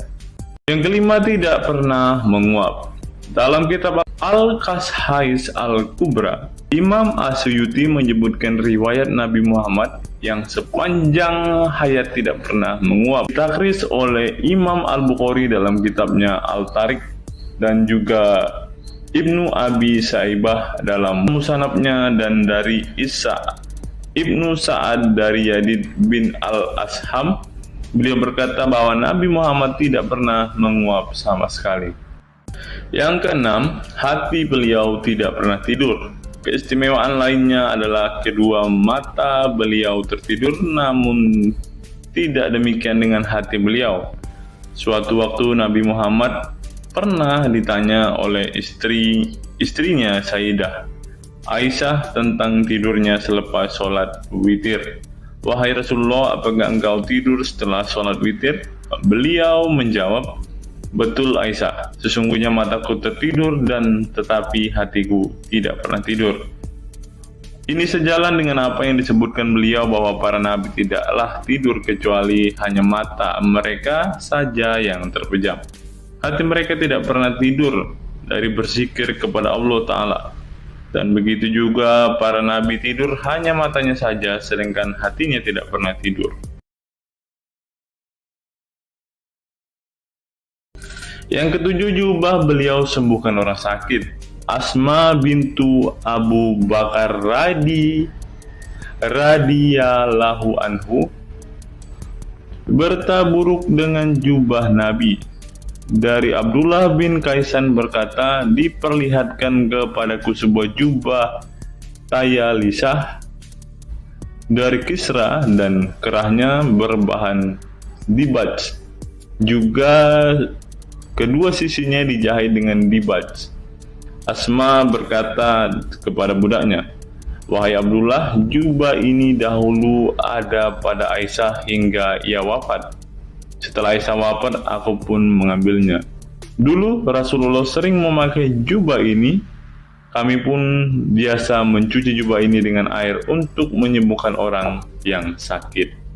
8. Darah bekam Nabi diminum sahabat. Darah Rasulullah benar-benar barokah. Sahabat Abdullah bin Zubair radhiyallahu anhu pernah meminum darah Nabi. Diceritakan Abdullah datang kepada Rasulullah ketika beliau sedang berbekam. Setelah Rasulullah selesai, maka beliau memberikan darah berbekam itu sambil berkata, "Pergilah dan sembunyikan darah ini dari manusia." Maka aku pergi dan meminum darah itu. Selepas itu aku mendatangi Rasulullah kembali. Lalu Rasulullah bertanya, "Apa yang kamu lakukan?" Abdullah menjawab, "Aku sudah sembunyikan darah itu di tempat yang tidak boleh dilihat oleh manusia." Baginda Nabi berkata lagi, "Jangan-jangan kamu telah meminumnya?" Beliau menjawab, "Ya, aku telah meminumnya, wahai Rasulullah."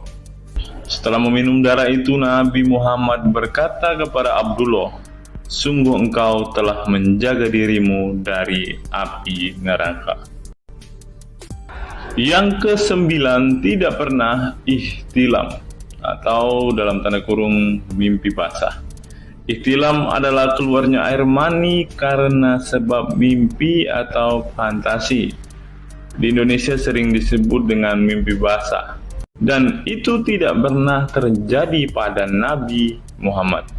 Dalam kitab hadis Al-Mu'jam Al-Kabir, Imam At-Tabarani mengeluarkan sebuah riwayat dari Ibnu Abbas bahwasannya Nabi Muhammad tidak pernah ihtilam atau mimpi basah. Yang ke-10 yang terakhir, teman-teman, dapat melihat dan mendengarkan ringkihan langit.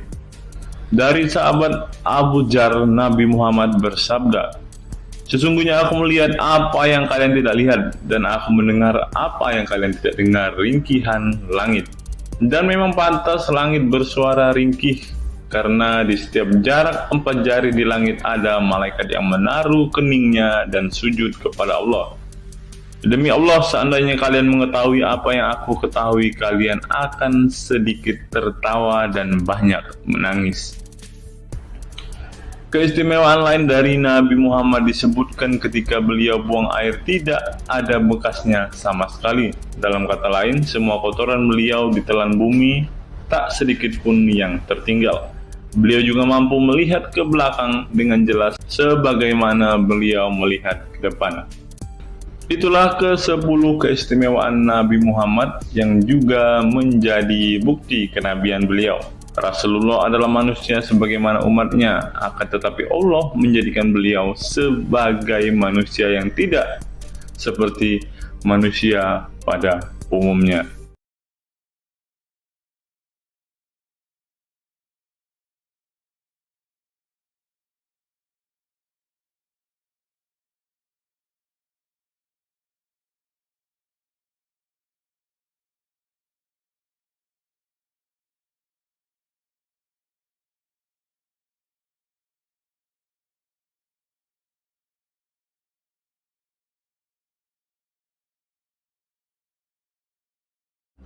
Hari ini kita akan menyimak sebuah kisah yang saya kutip dari sebuah artikel yang akan menggemparkan kita semua. Karena kisah ini berisi sebuah cerita tentang para sahabat Nabi Muhammad yang katanya masuk surga. Bagaimana mungkin para sahabat ini bisa masuk surga? Sedangkan junjungan mereka sendiri pun tidak mempunyai kepastian surga. Seperti yang diungkap Bapak Quraisy Shihab berikut ini. Tidak benar, saya ulangi, tidak benar bahwa Nabi Muhammad sudah dapat jaminan surga. Mendengar apa yang dikatakan Bapak Quraisy Shihab tadi, jelaslah bahwa Rasulullah pun tidak pasti masuk surga. Bagaimana mungkin para sahabat masuk surga jika sang junjungan sendiri tidak punya kepastian surga? Memang sedikit aneh sih teman-teman. Nabi tidak pasti masuk surga, tapi para sahabat masuk surga. Mungkinkah para sahabat lebih baik dari sang Nabi? Untuk itu, mari kita simak kisah para sahabat Nabi berikut ini dan temukan alasan mengapa mereka bisa masuk surga. Kisah sahabat Nabi Muhammad SAW yang dijamin masuk surga oleh Allah SWT. Semua manusia pasti menginginkan masuk surga Allah SWT, namun tidak semua jiwa bisa masuk surga.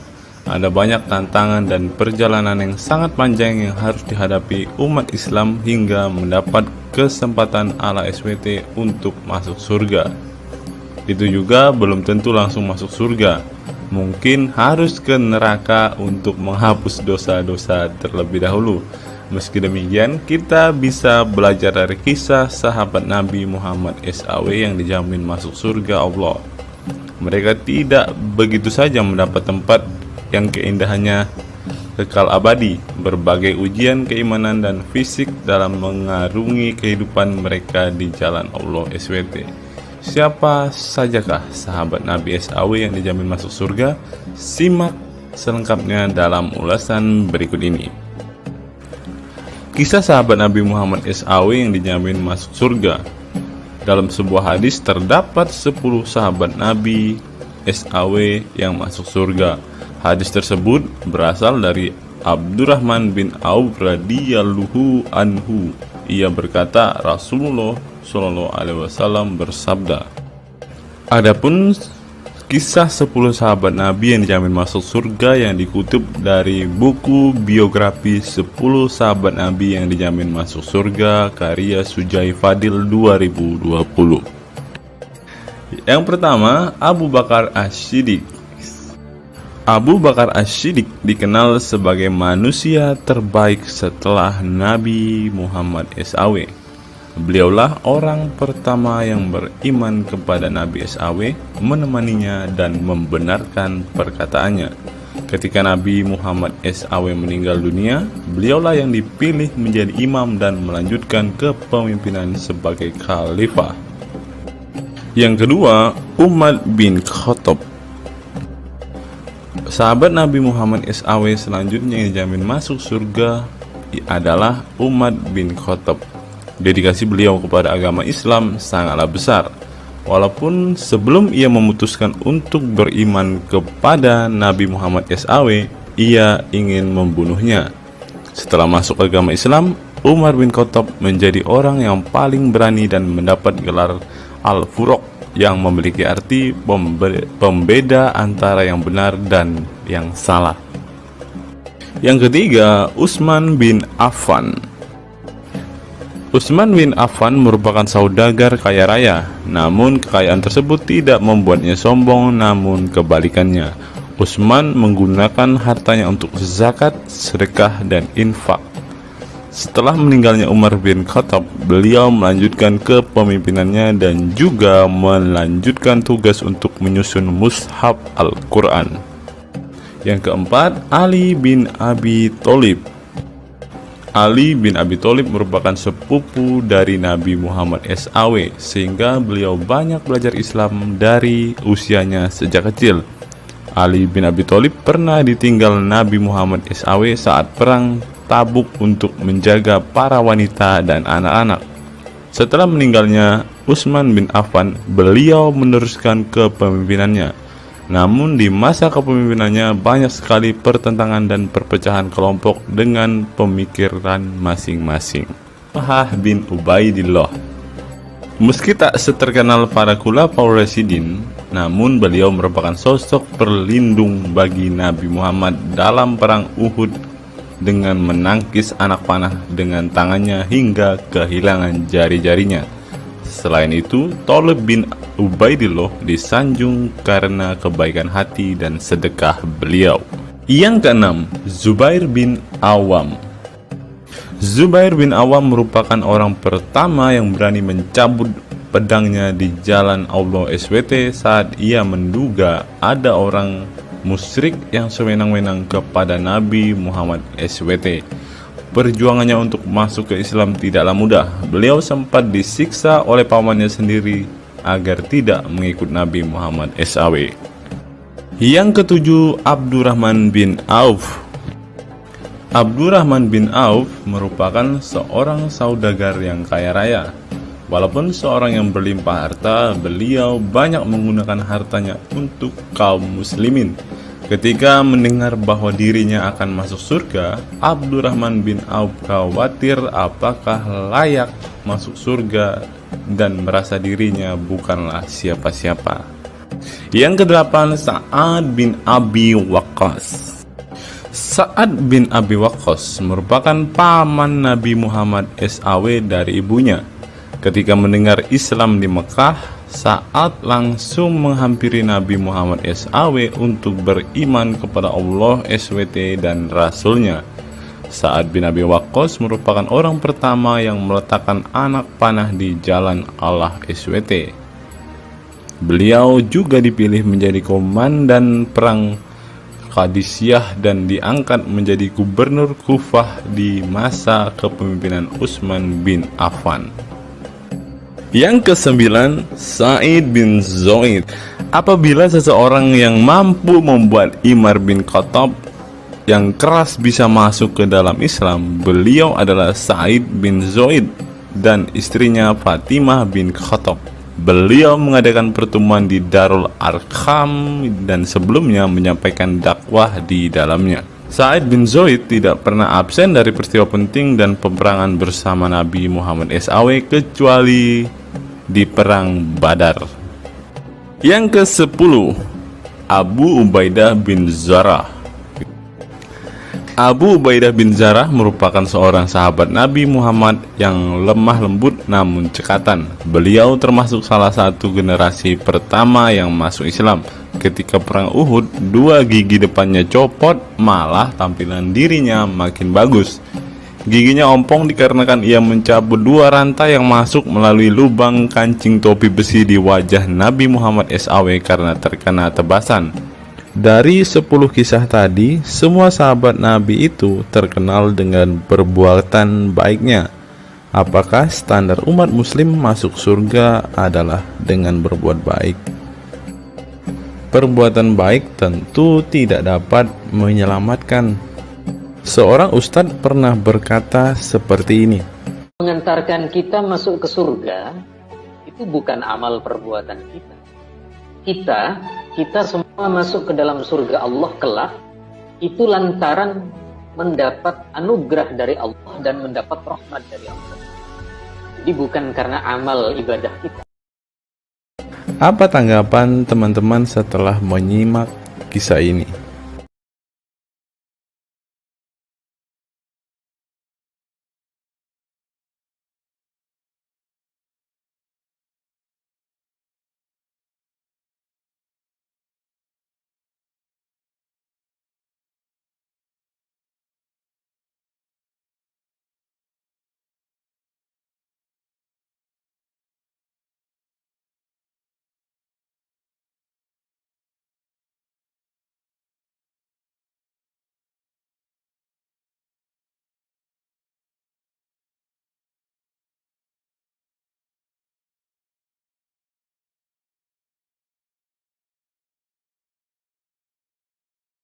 Saya teringat dengan satu perkataan seorang ustadz, teman-teman. Ustadz ini mengatakan bahwa memang benar saudara-saudara muslim kita itu hanya suka membaca Al-Quran, suka berbahasa Arab, tetapi pada kenyataannya mereka ini, teman-teman, ternyata adalah orang-orang yang tidak paham sama sekali dengan apa yang mereka baca, teman-teman. Dan akhirnya Ustadz ini mengatakan bahwa saudara-saudara muslim kita ini seperti keledai, teman-teman. Mari kita dengarkan apa yang disampaikan Ustadz ini. Kita bangga menghafal Al-Quran tapi tidak memahami Al-Quran. Senang mengulang berbahasa Arab tapi tidak mengerti bahasa Arab. Suka membaca Al-Quran tapi tidak memahami maknanya. Akhirnya apa? Menjadi keledai di Indonesia. Tidak sampai di situ saja, teman-teman. Menurut NU Online, seperti yang disampaikan oleh Gus Baha, ingin umat Islam banyak baca Al-Quran meski tak paham maknanya. Teman-teman bisa baca sendiri ya judul artikel ini. Artikel ini mengatakan seorang Gus ingin umatnya itu semua umatnya dia ingin bahwa mereka harus mau dan rajin membaca Al-Quran, teman-teman. Walaupun ya pada kenyataannya apa yang mereka baca mereka tidak ketahui. Apa yang mereka baca mereka tidak tahu maknanya, teman-teman. Mari kita dengarkan dan lihat apa isi dari artikel yang diransir oleh NU Online ini, teman-teman. Jakarta, NU Online.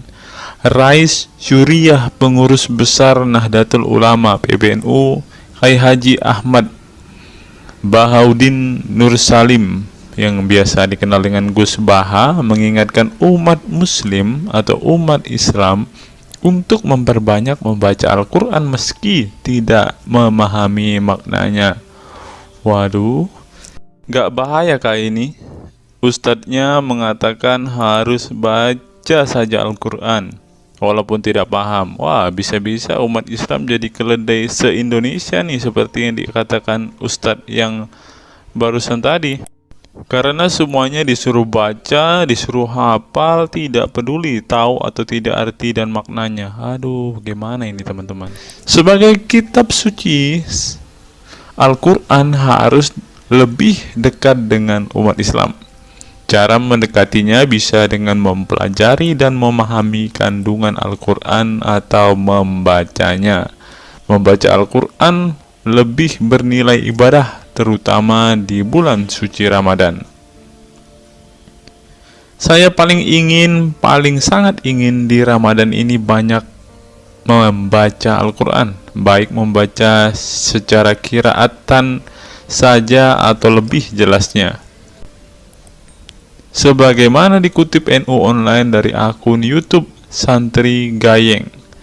Menurut Gus Baha, membaca Al-Quran tidak harus menunggu paham arti dan tafsirnya.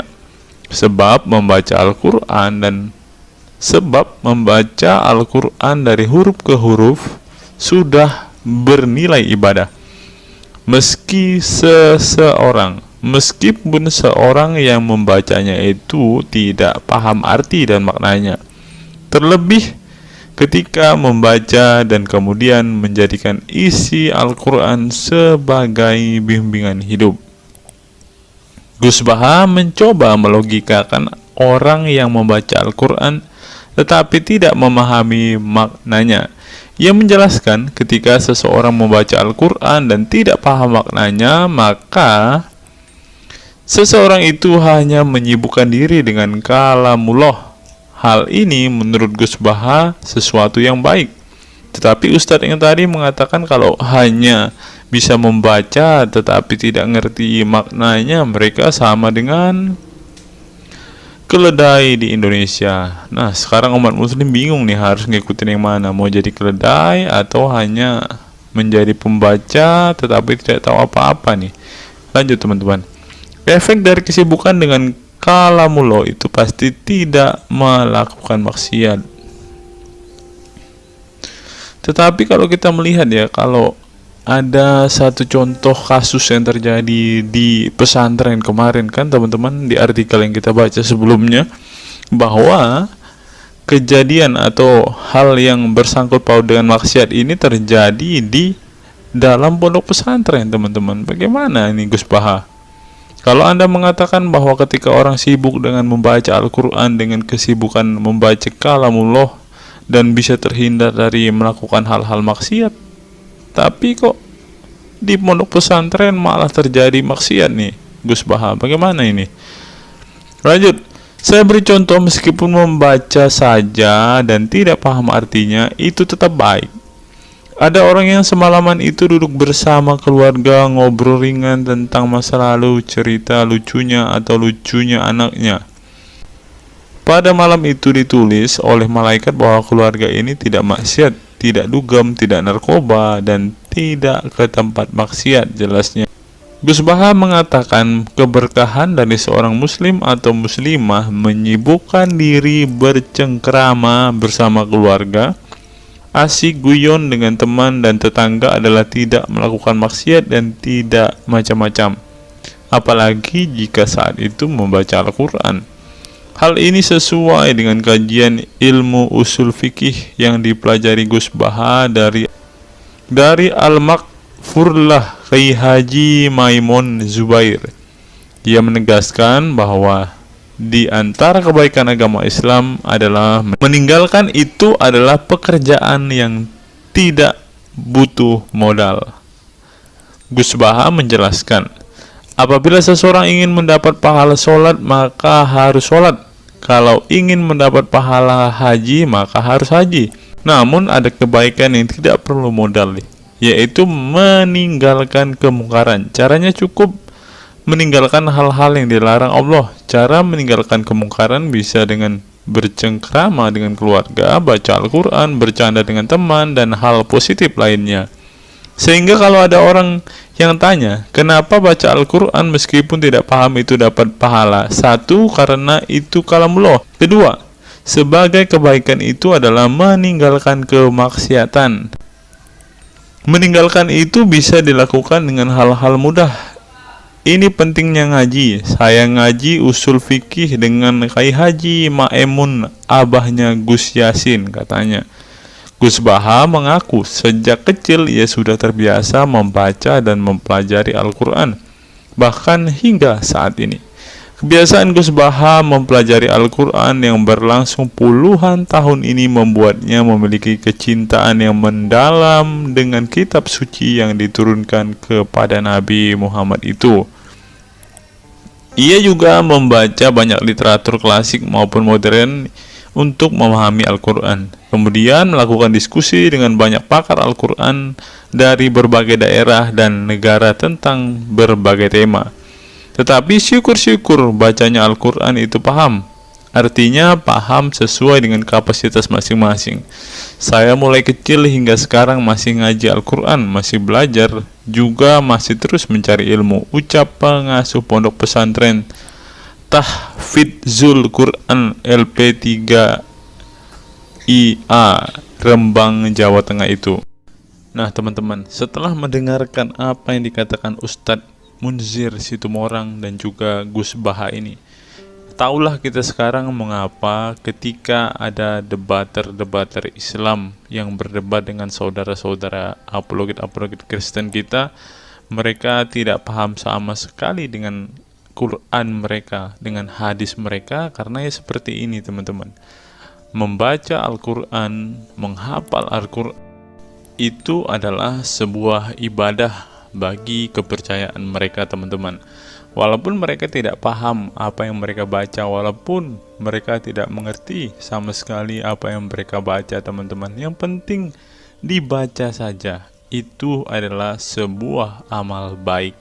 Nah teman-teman, kita belajar bahwa ketika apologet Kristen berdebat dengan para apologet Islam atau dengan para polemikus Muslim, inilah yang terjadi teman-teman. Mereka tidak paham sama sekali ketika mereka ditanya isi hadis dan Qur'annya.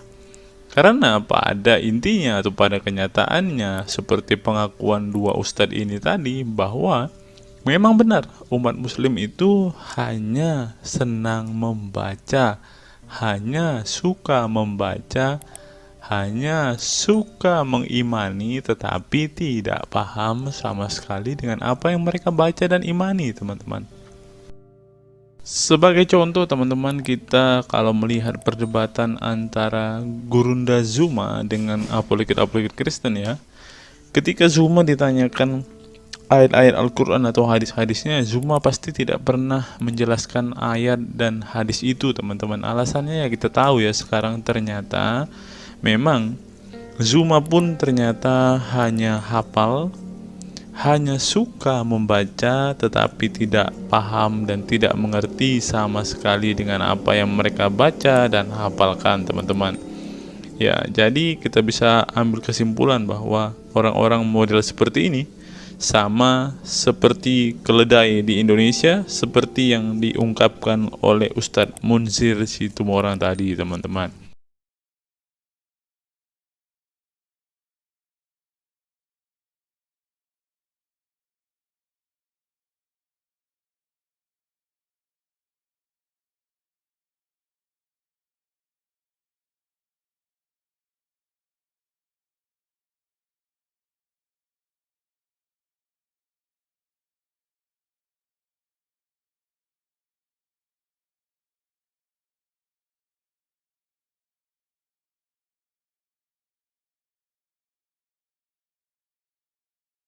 Fenomena pemurtadan dan kelompok Islam radikal.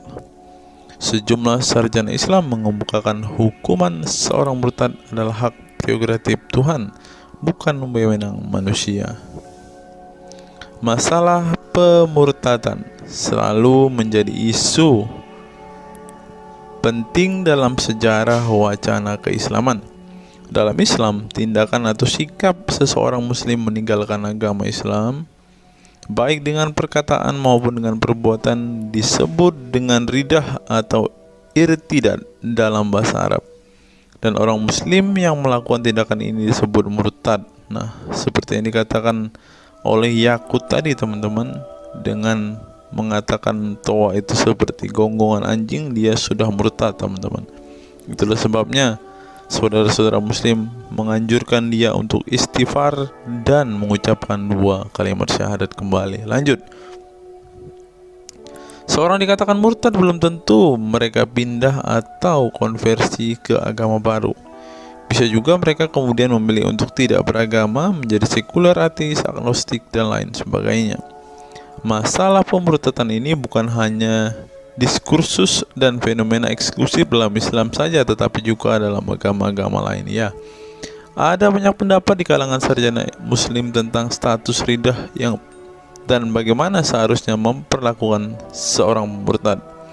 Ada yang berpendapat ridah adalah masalah kepolitikan, bukan masalah teologi keagamaan, sehingga orang yang keluar dari Islam murtad tidak perlu dikenai hukuman apapun, termasuk hukuman pembunuhan.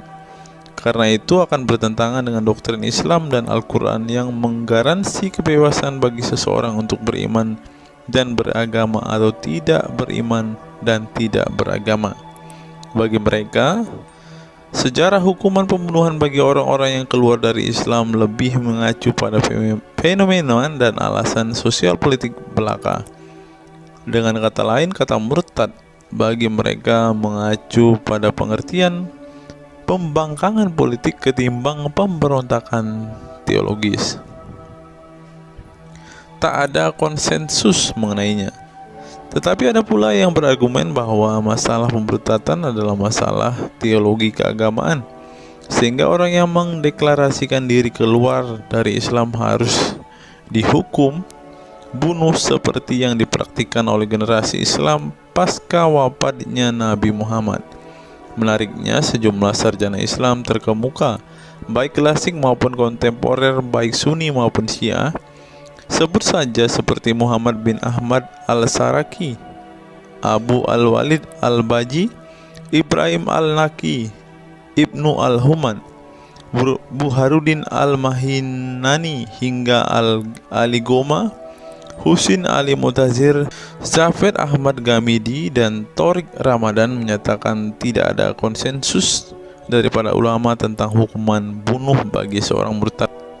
Mereka juga menegaskan bahwa hukuman seorang murtad adalah hak prerogatif Tuhan, bukan wewenang manusia. Nah, sekarang kalau kita melihat ada seorang ustadz mengatakan, siapa namanya itu, Abdul Somad bilang, bagi yang murtad darahnya halal. Nah, gimana ya dengan Abdul Somad ini, teman-teman?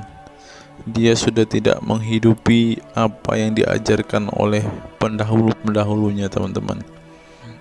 Lanjut, masalah sejarah dan fenomena pemurtadan dalam Islam ini dengan baik dikupas oleh Abdullah Said dalam Freedom of Religion, Apostasy and Islam, atau Taha Jabir Al-Wani dalam Apostasy in Islam, A Historical and Scriptural Analysis. Tulisanku ini tak bermaksud membahas secara lebih dalam dan detail tentang pemurtadan ini, tetapi ingin menyajikan sejumlah fenomena pemurtadan di kalangan masyarakat Islam kontemporer, di mana banyak orang-orang yang memilih keluar dari Islam bukan lantaran menghadapi peliknya masalah teologi keislaman misalnya, melainkan dikarenakan telah muak menyaksikan perilaku Islam itu sendiri, khususnya kalangan muslim ekstremis. Nah, ini juga yang buat saudara-saudara kita muslim murtad, teman-teman. Nggak tahu ya Abdul Somad termasuk orang yang Islam atau muslim yang ekstremis atau enggak ya, karena dia bilang siapa yang murtad darahnya halal. Bisa jadi Somad salah satu Islam ekstremis. Berikutnya, faktor trauma. Bagi kelompok Islam militan konservatif, pemurtadan adalah tindakan haram dan kaum murtad harus dibunuh. Tetapi mereka tidak menyadari bahwa banyak kaum Islam yang memilih menjadi murtad justru karena mereka trauma dengan perilaku brutal kelompok radikal Islam itu sendiri. Lihat misalnya penuturan sejumlah mantan muslim dalam buku Living Islam, Apostate Speak Out, yang diedit oleh Ibnu Warak, nama samaran seorang pensiunan Islam kelahiran Rajkot, India. Dalam buku yang sangat provokatif ini, sejumlah ex-muslim bersuara keras memberi kesaksian tentang kebobrokan perilaku kelompok muslim radikal di negara-negara yang mayoritas berpenduduk muslim seperti Pakistan, Bangladesh, Aljazair, Iran, Afghanistan, dan lain sebagainya. Para penulis buku ini sebelumnya merupakan para sarjana aktivis muslim yang taat saleh sampai akhirnya mereka menyaksikan momen-momen mengerikan dalam hidup mereka hingga akhirnya mereka menyatakan goodbye pada Islam. Lihat teman-teman, mereka ini adalah saksi keekstriman Islam, teman-teman. Kini mereka memilih menjadi Kristen, agnostik, ateis, humanis, sekularis, free thinker, dan lain sebagainya. Setelah mendeklarasikan dari emoh pada Islam, mereka kemudian pada umumnya memilih tinggal di Barat, khususnya Amerika Serikat, Kanada, Eropa Barat, dan Australia. Karena kalau mereka tinggal di Arab ya pasti dipenggal, teman-teman. Sebagai suaka baru mereka dengan pertimbangan satu, masalah ketidakamanan jika mereka tinggal di negara asal mereka, sebab seorang yang pindah agama dihukumi murtad dan mereka itu bisa dibunuh. Nah, benar apa yang saya katakan tadi kan, teman-teman. Yang kedua, lantaran di barat ada jaminan soal kebebasan beragama. Nah, kalau di negara asal mereka hanya satu agama, teman-teman. Kalau mau meluk agama lain ya siap-siap dipenggal karena darahnya halal. Inilah ajaran Islam yang asli. Berikutnya, buku yang ditulis oleh kaum murtad ini penting untuk disimak sebagai kritik tajam atas tindakan radikalisme agama yang dilakukan oleh, meminjam istilah Muhammad Said Asmani, kelompok ekstrim yang sering menebarkan kekerasan dan kebencian dalam menyampaikan pesan-pesan keagamaan tanpa disadari bahwa perilaku sadis dan barbar mereka telah menyebabkan sebagian umat Islam frustasi dan kehilangan kepercayaan terhadap agama mereka, kemudian memilih hengkang dari Islam. Ini menunjukkan bahwa masalah pemurtadan atau proses konversi tidak semata-mata masalah teologi keagamaan, tetapi juga sosial, politik, dan ekonomi. Itulah yang dialami Ibnu Warraq, Ali Sina, Anwar Saik, Faisal Muhammad, Syarek Malik, Samia Libini, Abul Qasem, dan masih banyak lagi. Semula mereka adalah para pemeluk Islam saleh yang kemudian memilih keluar dari agama ini setelah mereka mengalami dan menyaksikan peristiwa tragis dalam sejarah hidup mereka. Simak misalnya penuturan Ali Sina dalam Why I Live Islam, My Passage from Faith to Enlightenment. Ali Sina yang masih keturunan Ayatollah Iran ini menuturkan pengalaman getir hidupnya menyaksikan serangkaian horor di negaranya Iran. Dia mengatakan sejak Ayatollah Khomeini berhasil menggulingkan diktator Shah Reza Pahlavi pada tahun 1979, segera ia mengganti ideologi sekuler negara dengan ideologi Islami yang tunduk sepenuhnya pada otoritas Khomeini. Masih menurut Ali Sina, alih-alih ingin menegakkan kedaulatan dalam praktiknya, yang terjadi justru penegak kedaulatan Khomeini, di mana melalui agen rahasianya yang bernama Saza Mene Ate Laat Fa Amniate Keskharar, yang disingkat Sefak, dia dan para pendukungnya menghancurkan siapapun yang tidak mau tunduk pada otoritas politik keagamaannya, termasuk bekas sekutunya. Maka pada saat Imam Khomeini berkuasa, kata Sina, nyawa pun menjadi sangat murah. Ribuan orang Irak dibunuh sebagai efek perang teluk antara Iran-Irak. Ribuan pengikut Bahai Faith disiksa dengan tuduhan murtad, dan ribuan penduduk Iran yang menolak otoritas politik dan agama sang imam dipenjara. Nasib kaum perempuan lebih tragis lagi. Sebelum dibunuh, mereka diperkosa oleh tentara syariat dengan alasan sebagai imbalan pembangkangan kepada sang Ayatollah sekaligus tiket menuju surga. Oh, ngeri teman-teman, tiket menuju surga. Peristiwa tragis semasa rezim Khomeini ini membuat Ali Sina trauma dan kehilangan kepercayaan terhadap Islam sehingga ia memilih murtad. Sekarang ia mendirikan Faith Freedom Foundation untuk mengadvokasi orang-orang yang ingin meninggalkan Islam. Selain Ali Sina, pengalaman getir juga dialami oleh Abul Qasem Bangladesh, Syarek Malik Pakistan, Anwar Saik Pakistan Bertain, Nadia dari Maroko, Samia Libina dari Tunisia, Azad dari India, dan masih banyak lagi. Setelah mengalami dan menyaksikan sejumlah peristiwa tragis kekerasan agama yang dilakukan kaum muslim radikal di negara mereka, mereka kemudian hijrah ke iman yang baru. Memang tidak bisa dipungkiri di negara-negara berbasis Islam itu telah terjadi sejumlah peristiwa sadis yang dilakukan sekelompok rezim muslim militan dan kaum radikal agama demi ambisi politik kekuasaan mereka. Atas nama agama dan penegakan syariat Islam, mereka melakukan serangkaian teror dan kekerasan terhadap kelompok minoritas dan lawan-lawan politik agamanya. Penulis perempuan Mesir Bad Ye'or telah menunjukkan dengan baik sebagian dari sejarah gelap radikalisme kelompok militan konservatif terhadap kaum minoritas ini dalam buku The Decline of Eastern Christianity Under Islam From Jihad to Dhimmitud.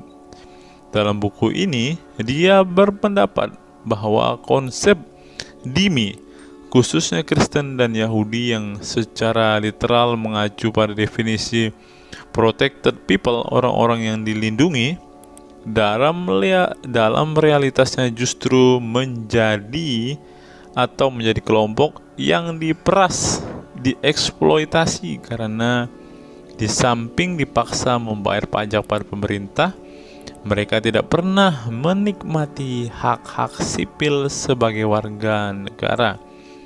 Di negara-negara berbasis syariat Islam, mereka memang menjadi warga negara kelas 2, kalau bukan malah tidak berkelas lagi. Wah.